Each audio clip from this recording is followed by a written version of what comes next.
Jana Sena chief पवन कल्याण के हालिया बयानात पर सियासी माहौल में तनाव पैदा हो गया है। इस दौरान साबिक वजीर और सीनियर रहनुमा श्रीनिवास गौड़ ने पवन कल्याण को बराह रास्त सख्त वार्निंग जारी की है। मीडिया से बात करते हुए श्रीनिवास गौड़ ने कहा कि अगर पवन कल्याण तेलंगाना के अवाम और रियासत के इज्जत नफ्स पर हमला करने वाले बयानात से बाज न आए तो इसके संगीन सियासी नताइज भुगतना पड़ेंगे।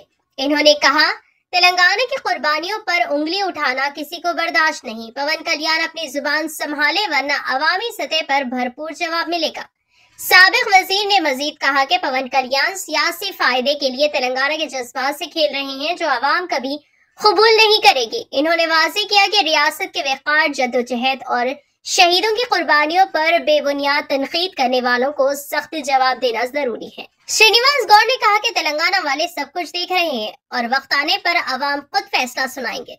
इन्होंने पवन कल्याण से मुतालबा किया कि वो फौरन अपने बयानात वापस लें और अवाम से मुआफी मांगे। पवन कल्याण गारू ఆయన డిప్యూటీ చీఫ్ మినిస్టర్ ఆంధ్రప్రదేశ్ ఒక సినిమా యాక్టర్ కాదు.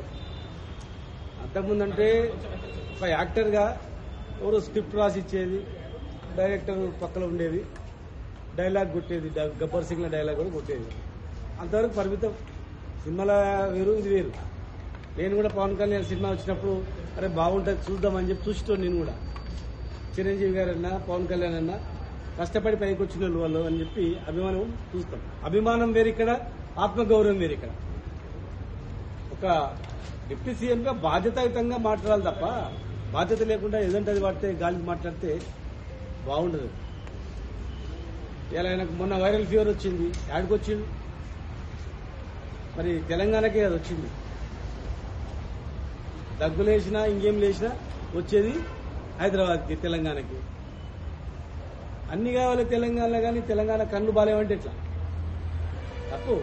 ఒకటి చెప్తున్నా నేను పవన్ కళ్యాణ్ గారికి, ఇమ్మీడియట్ గా దీన్ని ఫుల్ స్టాప్ పెట్టాలా.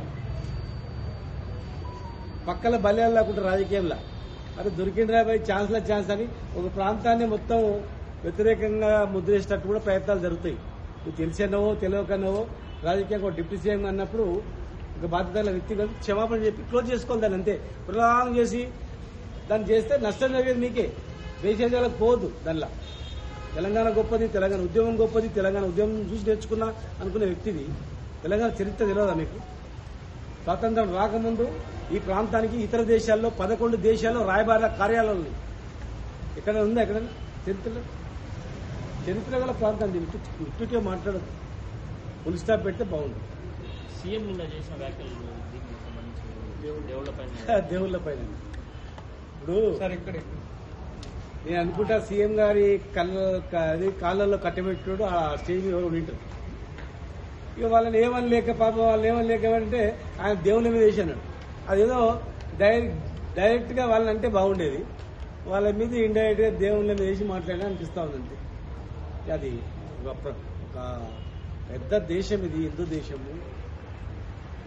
దేశంలో ఉన్నటువంటి ప్రజల మనోభావాలు దెబ్బతిన్నట్ల దేవుళ్ళ మీద మాట్లాడితే ఎవరు కూడా ఊరుకోరు, వాళ్ళ ఇంటి కూడా ఊరుకోరు. ఓకే.